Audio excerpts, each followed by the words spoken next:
My distant and reserved scholarly friend from childhood ended up falling for a rebel. She mentioned he was unlike anyone else, bursting with energy and life, like a beacon brightening her dull existence. She ditched classes just to hang out with him. She even got into street racing and fights for his sake. She left me without a second thought right in the middle of a raging inferno for him. My decade of one-sided love was entirely consumed by those flames. Later on, I moved overseas and never crossed paths with her again. Never in my wildest dreams did I imagine that 10 years down the line, I'd bump into her during a business meeting. I assumed she'd already tied the knot with her guy and was living her fairy tale. But out of the blue, she locked eyes with me, tears streaming down her cheeks. "You know how long I've been searching for you?" I first saw Eliza again at a corporate banquet. She was lost in her thoughts. Her head was lowered, showcasing a graceful alabaster neck beneath her midnight hair.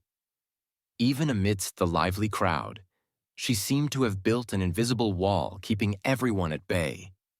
She instantly stood out. After a decade, she appeared even more distant than before, her stare as frigid as ice in a polar desert. Maybe it was only when she glanced at Marcus that her icy demeanor softened into a gentle spring thaw. She didn't notice me, just glanced down with a touch of impatience in her eyes. Noticing my gaze, a buddy beside me whispered, "That's the eldest daughter of the Zhang family. She just took over the family business after coming back from abroad. I heard she graduated from Cambridge, top of her class. She impressed the board right after her return. Not just some ditzy rich girl. She's quite impressive." "Ah," my friend winked at me with a cheeky grin. "She's the perfect, affluent, and stunning female lead. They say guys chasing after her line up from River Street to Central Avenue. Want to go say hi?" I stayed silent, but my mind drifted to memories of Eliza from back in the day. 17-year-old Eliza had skin so pale it was almost translucent under the sunlight. Her eyes, when she seriously looked at me, held a faint smile, and her voice was like ice melting in a spring brook. "Michael, let's both get into Harvard." Okay, that was such a distant memory, even though I hadn't thought about it for years. It was now as vivid as if it happened yesterday. I placed my wine glass back on the server's tray and murmured softly, "No need, let's go."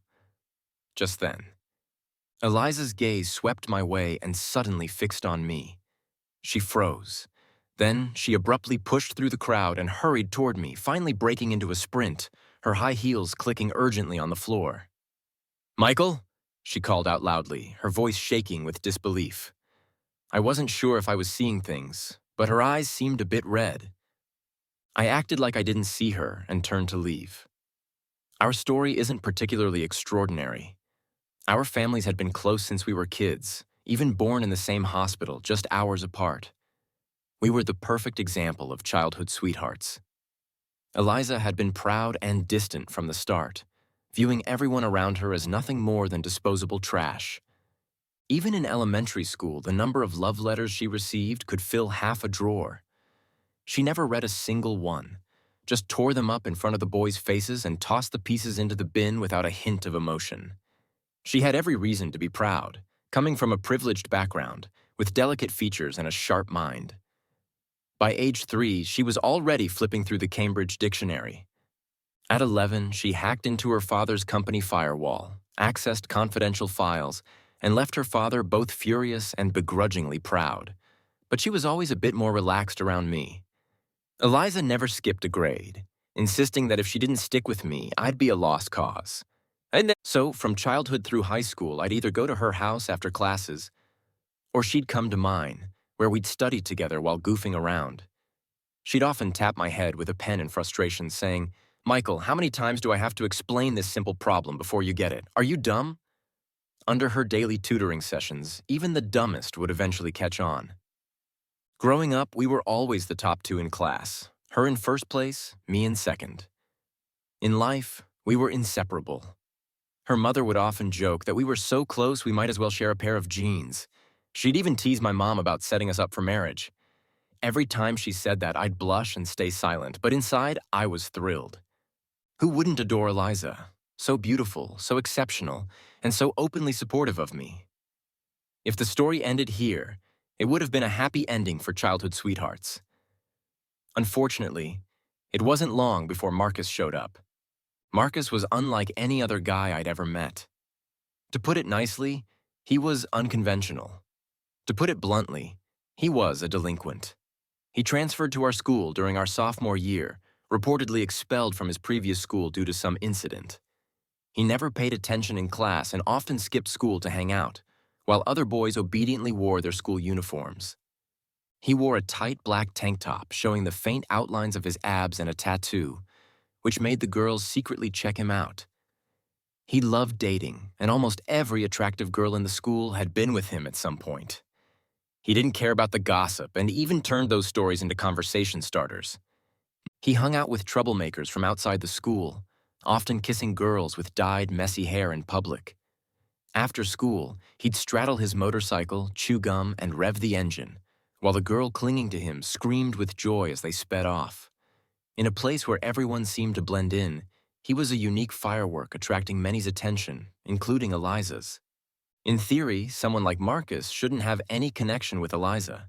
He was a troublemaker who barely passed his classes, with parents who were gambling addicts and didn't care about him.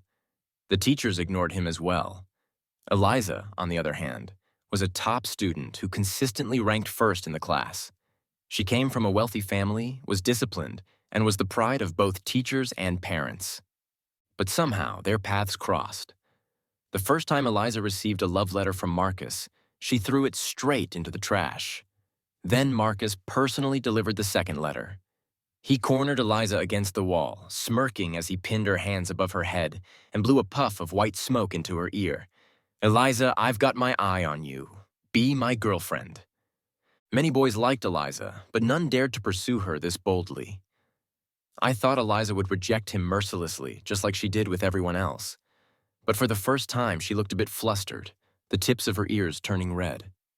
Eliza and Marcus started dating. In her words, Marcus was different from everyone else. He was vibrant, like a ray of light illuminating her monotonous life. When I waited for Eliza at the school gate, I'd often see Marcus with his arm around her as they walked out together. He'd smile mischievously at Eliza. "Your little childhood sweetheart is waiting for you. Want to do your homework with him?" His friends would burst into laughter. "Yeah, Eliza, go home and study. Michael is waiting for you." I felt uneasy and frowned at Eliza, but she just gave me a cold glance, then linked her arm with Marcus's and walked away. She didn't say a single word to me. Marcus looked back, giving me a smile that was both mocking and pitiful. I stood at the school gate for a long time, before finally lowering my head and leaving alone. Marcus didn't like me, and he didn't want Eliza to be with me. So Eliza stopped seeking me out, and when I tried to find her, she would coldly turn me away. She no longer went to the library with me to study, nor did she help me with my homework. She started skipping classes to go on dates with Marcus. She fought with girls from other schools for him. She even secretly took her family's car to go street racing with him. That year, for the first time in my life, I surpassed Eliza and became the top student in our grade, and her grades plummeted. Eliza's parents were furious, and the teachers repeatedly tried to talk sense into her, but she was infatuated with Marcus as if under a spell. In the end, Eliza's mother asked me to go talk to her. I didn't want to go. I knew Eliza wouldn't listen to me, but I still went, for the girl who used to tap my head in frustration, calling me an idiot, and who said she wanted to go to Harvard with me. She was wearing a miniskirt and fishnet stockings. Her hair dyed blonde, with skull rings on her fingers. She was smoking with Marcus in an alleyway. Then they exchanged a kiss behind a cloud of white smoke. She was almost unrecognizable from the meticulous girl I once knew. I walked over and pulled her away. Eliza, pulled aside by me, looked impatient. "Are you here to lecture me like everyone else?" I clenched my fists, trying to reason with her. "Eliza, didn't you say you wanted to go to Harvard with me?" I paused, suppressing the dull ache in my chest, and almost pleaded, "I know you like Marcus, and I won't stop you from liking him, but could you at least wait until after the finals?" Eliza just sneered, and then Marcus came over, wrapping his arm around Eliza's neck and planting a kiss on the corner of her mouth. He turned to me, his gaze malicious and taunting. "Michael, Eliza is my girlfriend. What business does she have going to Harvard with you? Who the hell do you think you are? I turned pale and looked at Eliza, but she just avoided my gaze. How about this? Let her choose for herself. That way you can stop obsessing over someone else's girl. Marcus blew out a puff of smoke and nudged Eliza with his elbow. You choose, him or me. To this day, I still remember that brief yet agonizing evening. The sunset was a fiery, intense crimson as I stood there, waiting for Eliza's decision. After a moment, she lifted the corners of her mouth into a mocking smile. Then, right in front of me, she kissed Marcus deeply. When they finished, she looked into his eyes and said, "Isn't it obvious?" Back to the present. I walked quickly, heading straight for the car as soon as I exited the building. Behind me, Eliza stood at the entrance, her face as pale as paper, anxiously looking around but unable to find any trace of me.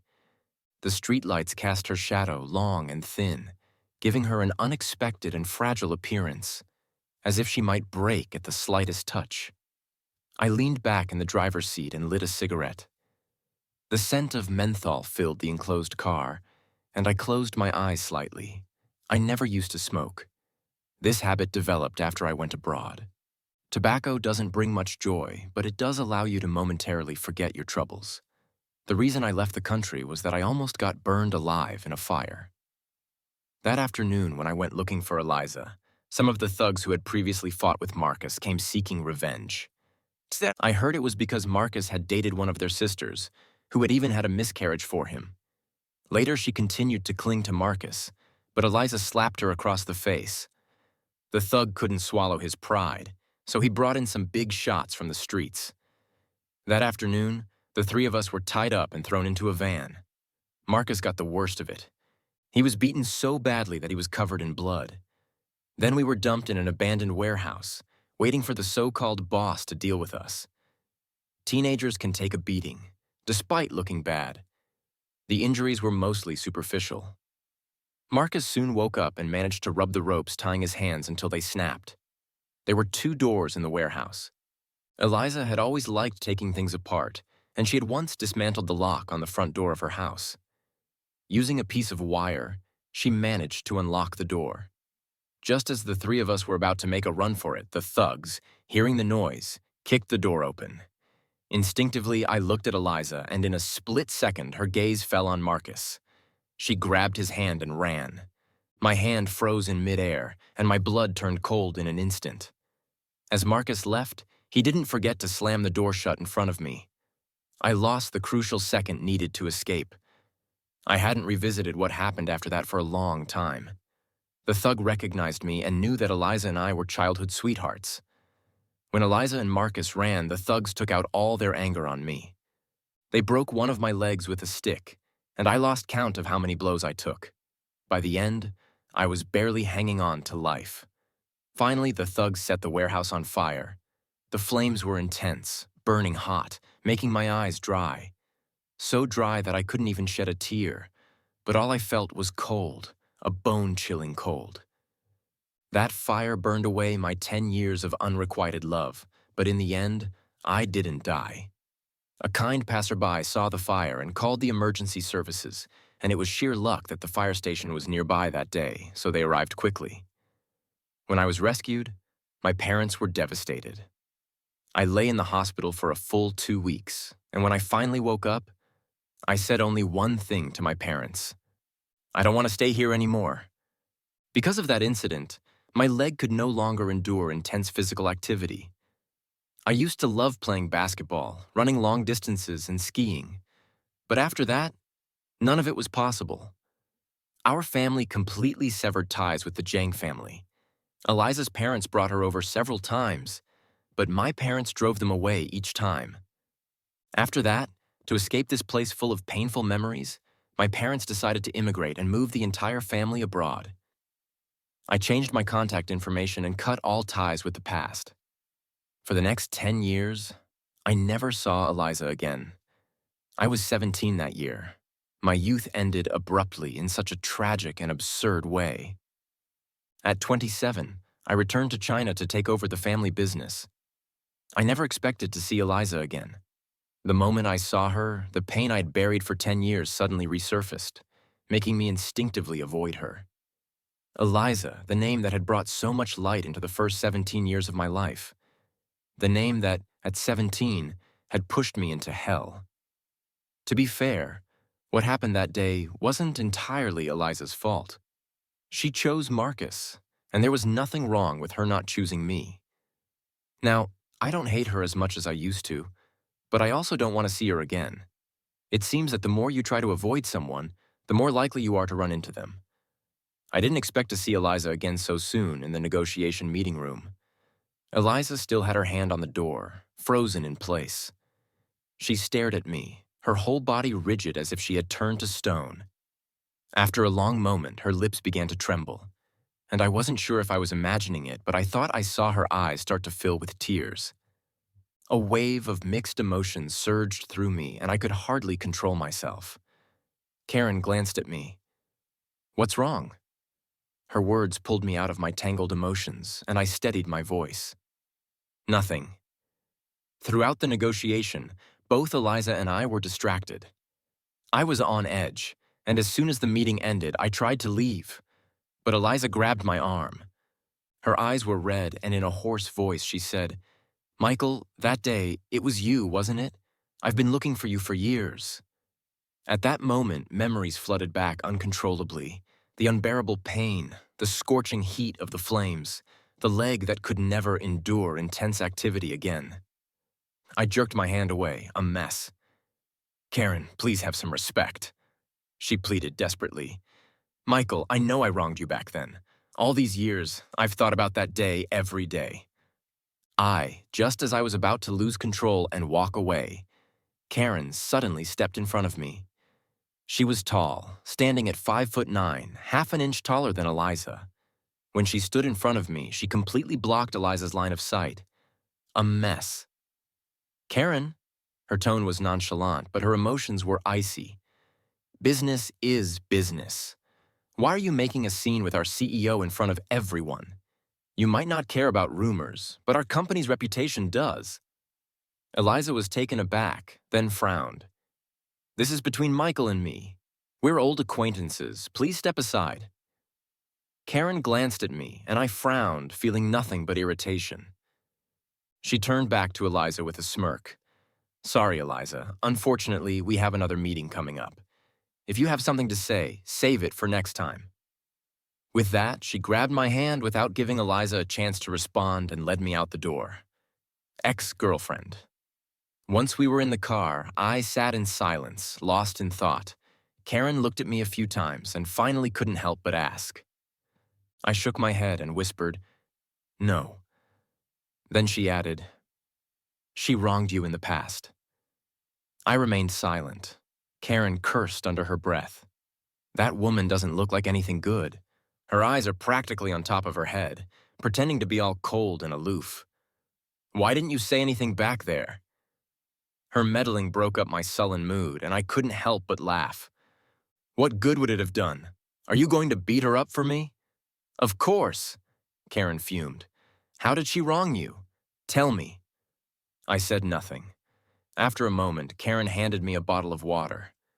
"Next time you see her, I'll deal with her for you." Seeing her expression, full of regret for not having punched Eliza earlier, I couldn't help but smile. Those dark emotions slowly faded away. Karen and Eliza are two completely different people. Eliza was always the unattainable flower on the hilltop. After returning to China, I heard bits and pieces about her life. I thought she liked Marcus so much that they would stay together forever. I never expected that after I was rescued, they would break up. I heard it was an unpleasant split, with Eliza even slapping Marcus in public before they went their separate ways. She apparently found her way back, regaining the top spot in our grade in just one semester. When the college entrance exams came around, she was the top student in the province and went to Harvard. After graduation, she went to the UK for further studies and has only recently returned to take over her family's business. She's the epitome of a golden child, driving a Rolls-Royce and wearing high-end custom-made suits. Even when sitting among others, it feels like she's in her own world. Karen, on the other hand, is different. Her family is also wealthy, but she has none of that spoiled rich kid attitude. When we work late, she sets up a camping bed in the office with the rest of us, waking up in the morning with her hair a mess. She usually wears t-shirts that cost about $100, blending in with everyone with none of that rich girl burden. It's easy to be around her. Like she said, it seems I really don't feel that bad anymore. After seeing Eliza again, I started having trouble sleeping frequently, and when I did manage to fall asleep, my dreams were filled with nightmares. In those dreams, it was always the burning fire, a scene of charred red through the suffocating black smoke.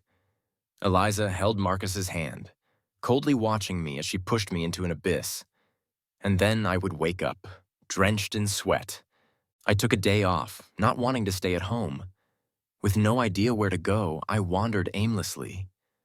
When I finally came to my senses, I realized I had wandered to the entrance of my old high school.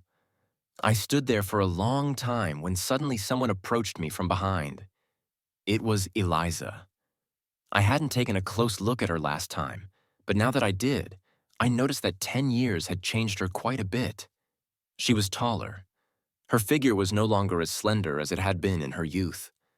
Now more curvaceous, the delicate makeup on her face made her look very mature. But standing there in a fitted black trench coat, I could almost still see the 17-year-old Eliza, except the girl who used to scold me for being stupid while tirelessly helping me with my studies had become a blur. What remained was the memory of her abandoning me. Instinctively, I frowned, took a step back, and was about to leave, but Eliza called out to me. After a long silence, she spoke in a dry voice. "Michael, I've always owed you an apology. All these years, I've been looking for you. I keep having dreams about that day, and I regret every moment of leaving you behind." I forced a cold smile. What good is saying all this now? The damage was done, and an apology couldn't undo it. Eliza gave a bitter smile. "I know, saying sorry won't change anything. I just want to make it up to you. Can't you give me a chance?" "No need," I replied, expressionless. "Eliza, I don't want to see you again. Let's just be strangers." She repeated the word. Her tone was filled with bitter pain. She took a step forward, her expression growing agitated. "Michael, I know you resent me. You hate me. If you want to hit me or yell at me, I won't say a word. But we were together for so long, and now you want us to be strangers." I was just confused at the time. Her voice trembled as she continued, "But I really regret it now." I looked down, clenching my fists as a storm of emotions brewed inside me, threatening to overtake my mind. It took every ounce of strength I had not to lash out at her. "Eliza, could you stop being so shameless? You say you regret it, and I'm supposed to forgive you. Do you have any idea?" I bit down hard on my words, tasting blood. "Do you have any idea what I went through back then? And you still dare stand in front of me?" Eliza's brow furrowed with pain, and she fell silent. Honestly, have I hated Eliza all these years? Of course I have, but not as much as you might think. She liked Marcus, and it was natural for her to choose him over me. But what did I do wrong? Who could I blame? Over the years, I've come to terms with it. Maybe it was just my fate to go through such a catastrophe. I never expected an apology from her. All I wanted was to never see her again. Eliza called out to me from behind, her voice trembling with fear. "Michael, you liked me back then, didn't you?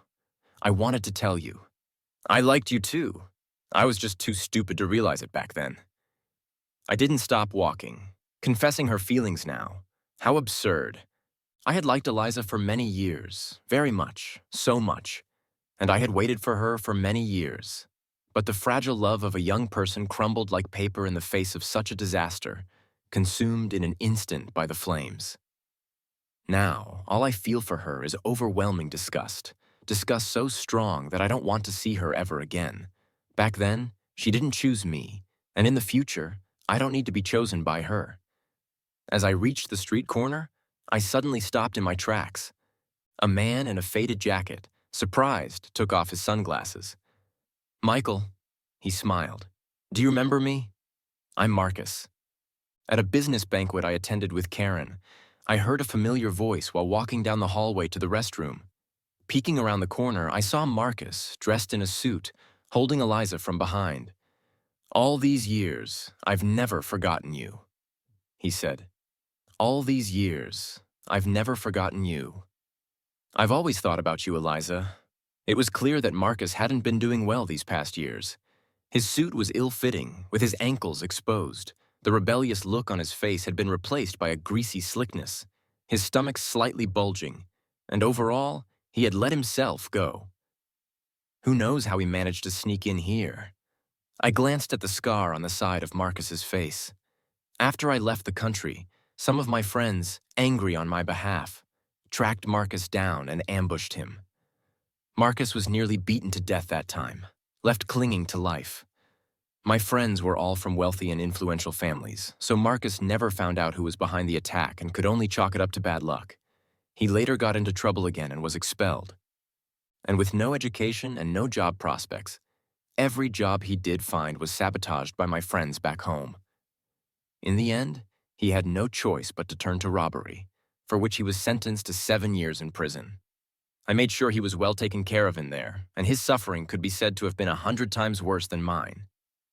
It was then that I suddenly realized something. He was really nothing.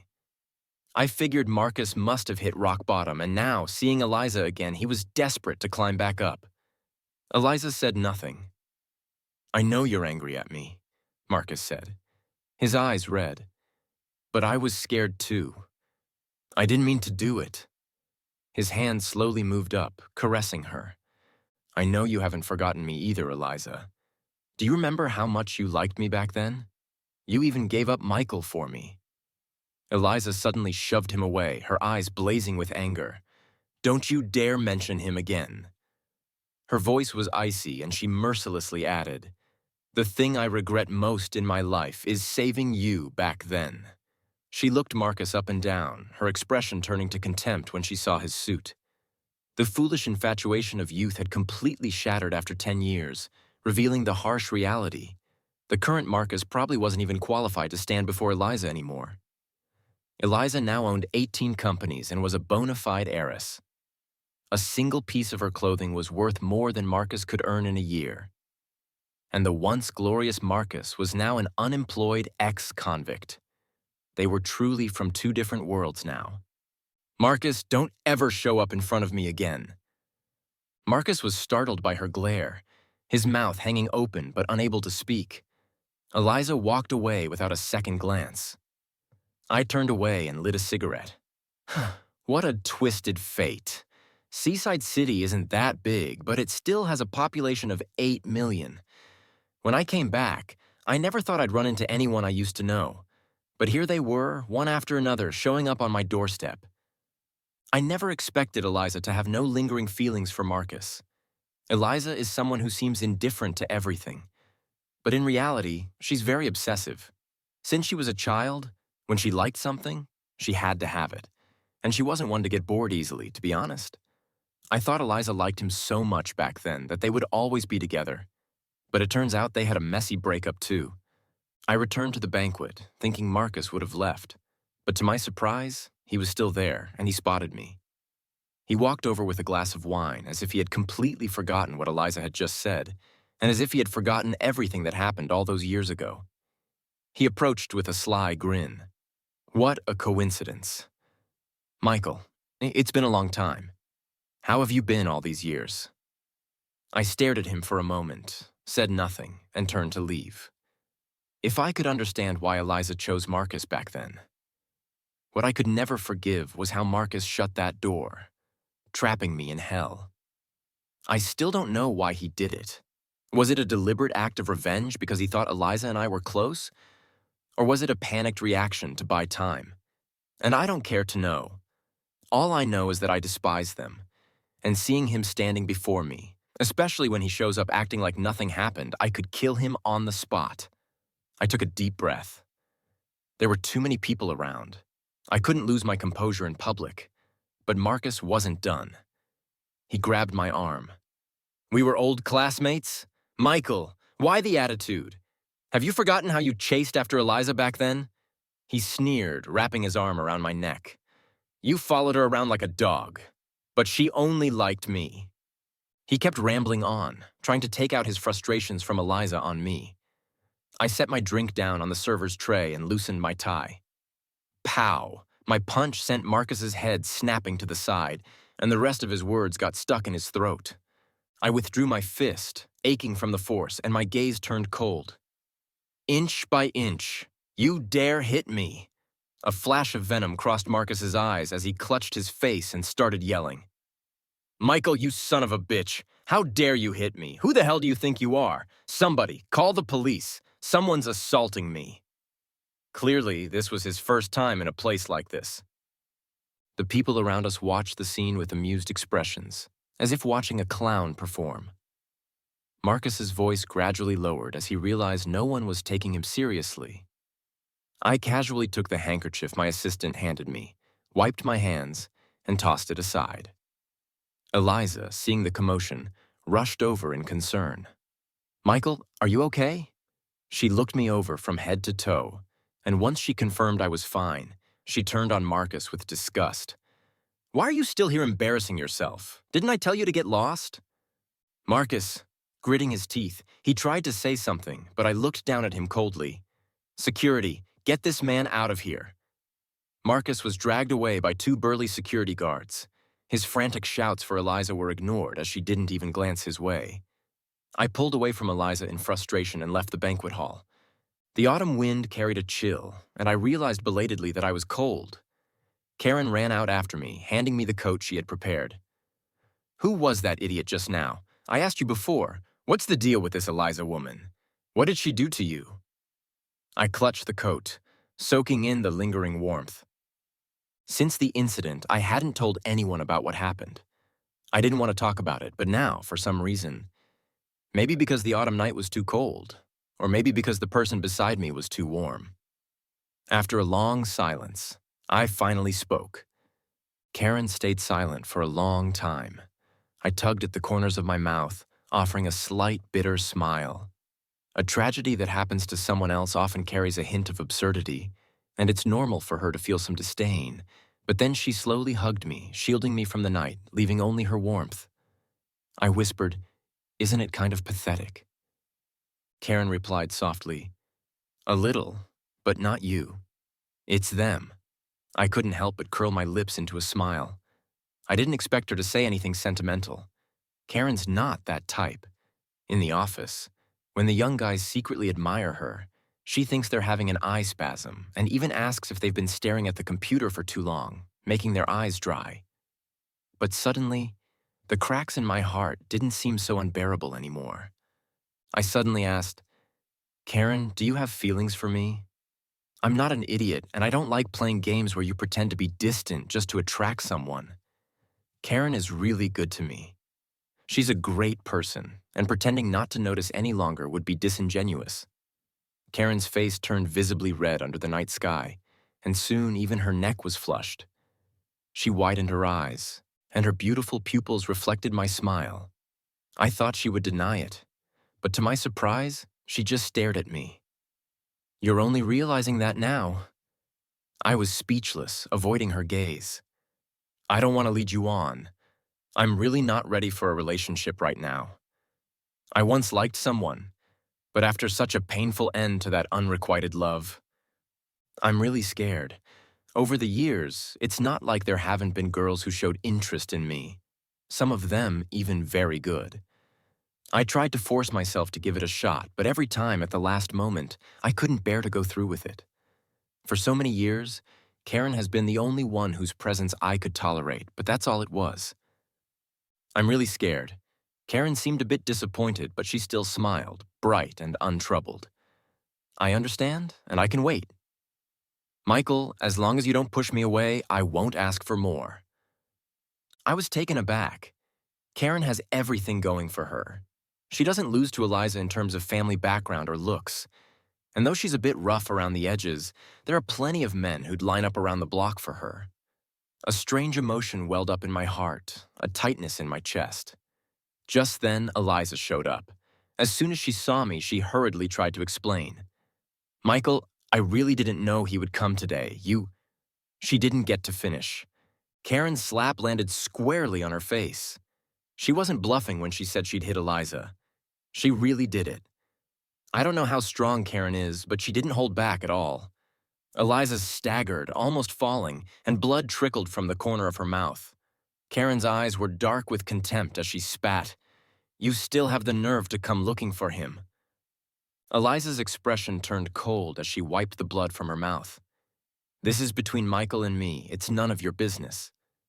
Karen casually rolled up the sleeves of her $40,000 Chanel coat. "You're harassing my boyfriend and you think it's none of my business? Get lost. And if you come looking for Michael again, I'll hit you every time I see you." I was stunned for a moment, then quickly caught on and didn't refute Karen's words.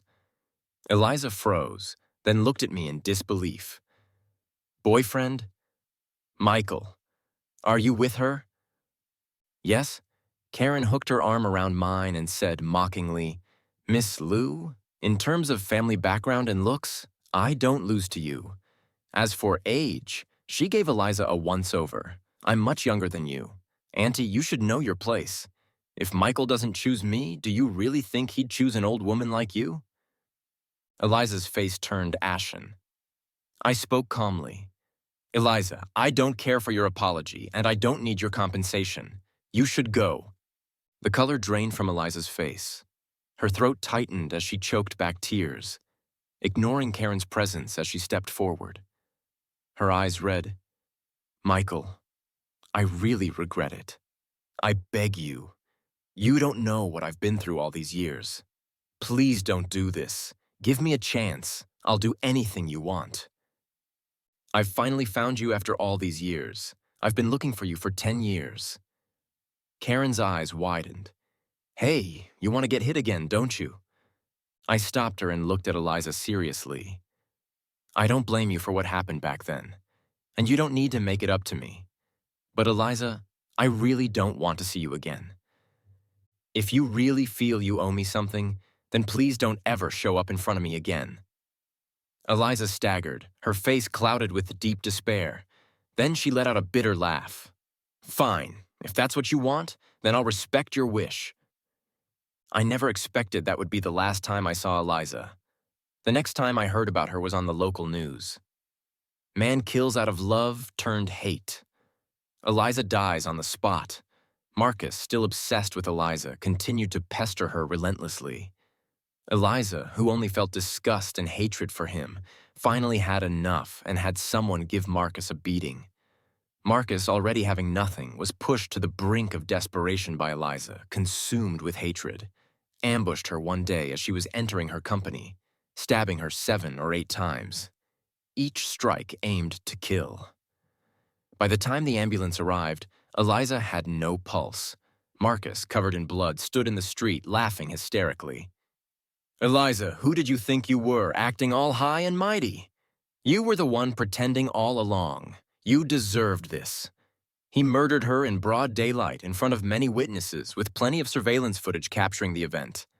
There was no question about his guilt. The court quickly sentenced him to death, with immediate execution. My company was expanding overseas, and I planned to leave the country with Karen. Before leaving, I visited Eliza's grave. The tombstone bore a picture of her from when she was 17. Her eyes were clear, with a slight smile, with my hands in my pockets. I stood before her grave, and suddenly, I saw the image of that young girl, her black hair blowing in the wind. She had a pair of incredibly beautiful almond-shaped eyes, and the way she looked at me carried a barely noticeable gentleness. I asked her, "Eliza, why didn't you agree when the teacher suggested you skip a grade?" She scoffed and turned her head away. "If I go, what will you, the idiot, do? You might not even get into college and end up screwing something up." I pouted angrily. "I'm not that dumb. You're talking nonsense." She looked at me, a hint of a smile in her eyes, and reached out to ruffle my spiky hair. I closed my eyes. That was such a distant memory, one I hadn't thought about in a long time. After she turned 17, Eliza had changed so much, becoming someone unrecognizable, someone I didn't dare to think about. But now that she's gone, I suddenly remember what she was like when she was young. I turned away. The 17-year-old girl rested her chin on her hand, looking at the boy across from her. Idiot. Even after all these explanations, you still don't get it. What will you do without me? Those faces gradually blurred, leaving behind nothing but emptiness, the absurdity of youth. After so many years, it had finally come to an end. Perhaps we should have said goodbye long ago, but this farewell came so late. Eliza, if there is another life, I hope we never meet again. From Eliza's perspective, I once thought Marcus was the light of my life. For the first 17 years of my life, everything was planned, meticulous, and orderly. It seemed that every stage of my life was mapped out. What I should do, what I shouldn't do, with no room for mistakes. I never imagined that a person could live like Marcus. I had never met a boy like him. He wasn't good at studying, had a terrible reputation, but he seemed so free. He didn't care about what anyone thought. So when he cornered me, telling me he liked me, and I saw that light of freedom in his eyes, I couldn't help but nod. The time I spent with Marcus was joyful. I had never experienced anything like it in my previous life. I didn't have to care about what my parents or teachers thought. Didn't have to worry about grades. I just did whatever I wanted. I became obsessed with those days and grew to loathe the monotony of my past even more. Michael represented that monotony. So when he came to me, saying he wanted to go to Harvard together, all I felt was disgust. I thought I loved Marcus, so when we were in that warehouse, I didn't hesitate to leave with him. And then came the fire. It was as if that fire burned away the fog in my mind. When I saw Marcus again, I finally realized something, belatedly. Too late. I didn't love him. I just hated my monotonous life and fell in love with what he represented, so-called freedom. When I found out what happened to Michael, I was devastated. I crouched on the ground, tearing at my hair, crying my heart out. I didn't know how he survived. I didn't know what I was afraid of. I just knew I couldn't bear to think about the look of despair in his eyes when I grabbed Marcus's hand. In that moment, I knew something important had been lost forever. In the 10 years that followed, I never saw Michael again. The Zhang family completely cut ties with my family. I searched for many people, but it seemed that Michael had made up his mind to sever all connections with the past. I could never find him again. I went to the United States, the United Kingdom, lived in Australia for 3 months, traveled all over the Netherlands, and spent the coldest winter in Canada. Many times I fantasized about opening my eyes and seeing that boy with the scarf, smiling at me with warmth in his eyes. I started having recurring dreams. In the first part of the dream, everything was always beautiful. He was lying on the carpet in my room, frowning as he complained, "Eliza, this problem is so hard. Can you explain it to me again?" But as I walked over, the scene would change.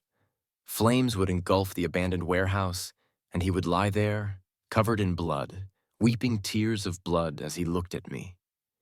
He never said a word, but just one look from him was enough to wake me up in the middle of the night, unable to sleep again. I thought that as time passed, I would gradually forget him, but his face only became clearer in my mind. I knew then that Michael had become an obsession. It was only after losing him that I realized how much I loved him. Marcus was never my light. My light had been by my side all along. He had accompanied me for many years. When I saw Michael again, it was 10 years later. For a moment, I thought I was seeing things. My heart skipped a beat. By the time I went looking for him, he was gone. I don't remember how I got home that day. I just know I was in a daze, my heart swelling with pain, a sharp, piercing pain. But soon, I saw him again. Michael had changed a lot, yet somehow, nothing had changed at all except that the way he looked at me was completely different. There was no warmth left. In that moment, my heart filled with bitterness, like a traveler who had wandered alone for years, finally seeing home. I thought that no matter how much he resented me, I would accept it. I wanted to make it up to him. I didn't dare to hope for much, but secretly, I wished he could look at me like he used to, but it seemed he didn't need me anymore. He had someone else by his side. The way he looked at me held no affection, only disgust, as if he was looking at something filthy that he couldn't wait to avoid. I can't describe how that felt. It was as if a knife had plunged straight from his gaze into my heart, bloody, cold, and so painful that I could barely stand. I almost tortured myself by feeling that pain. I deserved it. I brought this upon myself. I never expected Marcus to show up again, reopening Michael's wounds, ignoring my warnings, and clinging to me once more. Years ago, I ended things with Marcus with a slap. I thought we were completely over, but seeing him again, I realized that the hatred in my heart had resurfaced, and I even wished he would die. I know I was the one who hurt Michael, but if it hadn't been for Marcus, maybe things wouldn't have ended up this way. I had someone take revenge on him. I never thought he would be driven to madness, stabbing me in the street. As I felt my life slipping away, I suddenly felt at peace. This was what we owed Michael. Marcus and I, we both deserved to go to hell.